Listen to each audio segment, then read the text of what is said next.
Soalan yang pertama, boleh atau tidak lebihan derma atas nama Ramadan dibelanjakan pada bulan lain? Ini banyak berlaku pada masjid yang memungut derma atas nama Ihya Ramadan. Okey. Dia kata kalau kita kutip derma, dibuat pengumuman kutipan pada malam ini sampai kepada sekian hari bulan akan kita gunakan untuk tabung Ihya Ramadan. Contoh, orang pun dengar Ihya Ramadan, orang pun beri derma. Faham? Faham soalan, faham jawapan. Bila dah faham jawapan, simpan kemah keming. Bila kita simpan kemah keming, lain kali orang tanya kita boleh jawab. Betul tak? Nak jawab soalan tak syarat janggut panjang, misai panjang pun boleh jawab. Tak?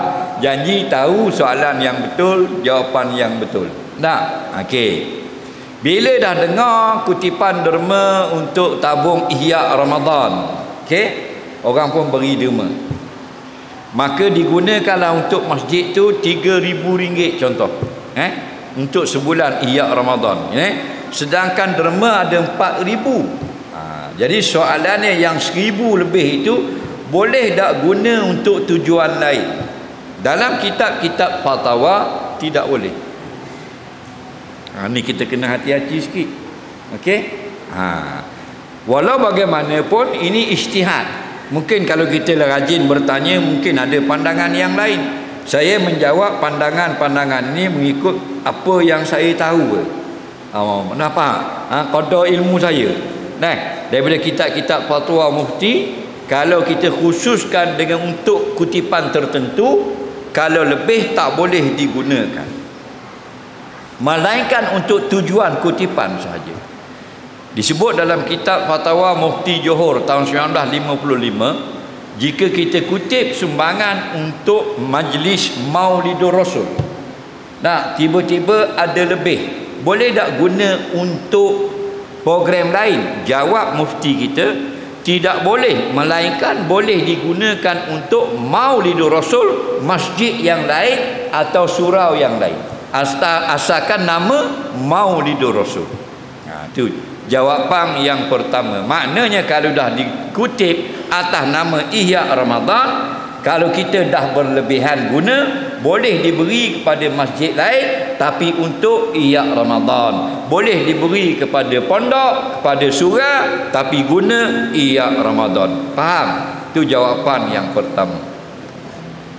Kemudian, jikalau tidak boleh digunakan dan jadi sia-sia sumbangan tersebut, sedangkan orang yang menyumbang nak supaya duit dia digunakan, nak guna program sudah habis, maka dia kias dengan masalah wakaf. Orang yang mewakafkan tanah dia untuk buat masjid, tetapi masjid sudah ada, jika dibuat orang tak akan datang ke masjid dia sebab jauh daripada tempat orang ramai, dekat sungai, dekat bukit, dan kan si mati sudah wakaf untuk masjid. Boleh ditukar daripada tujuan masjid kepada tujuan lain walaupun dia sudah wakaf atas nama masjid, kerana tujuan wakaf ialah dapatkan pahala orang guna. Maka ditukar jadi pondok, tukar jadi ribat, jadi madrasah, jadi tahfiz, jadi rumah anak yatim, dibolehkan. Oleh itu balik pada soalan, jikalau memang untuk Ihya Ramadan tiba-tiba sudah lebih, jika berterusan nak tunggu Ihya Ramadan takut tidak digunakan, faham lagi? Maka bolehlah kita tukar kepada tujuan yang lain, seperti beli kapet masjid, ada lebih tuak bayar api masjid, kerana yang sampai kepada orang yang bersedekah ialah pahala, bukan sampai Ihya Ramadan, bukan sampai Maulidur Rasul, pahala mereka bersedekah. Jadi itu cara dia kita nak bertaklid. Yang pertama, ada tak masjid lain yang boleh menerima lebihan sumbangan itu? Jikalau ada, berikan, kerana nama asal kutipan Maulidur Rasul, Ihya Ramadan. Jika tidak ada lagi orang yang sanggup menerimanya, kita nak guna juga supaya orang yang menyumbang dapat pahala, maka boleh ditukar kepada tujuan-tujuan lain asalkan sedekah itu berkebajikan. Jelas? Soalan seterusnya,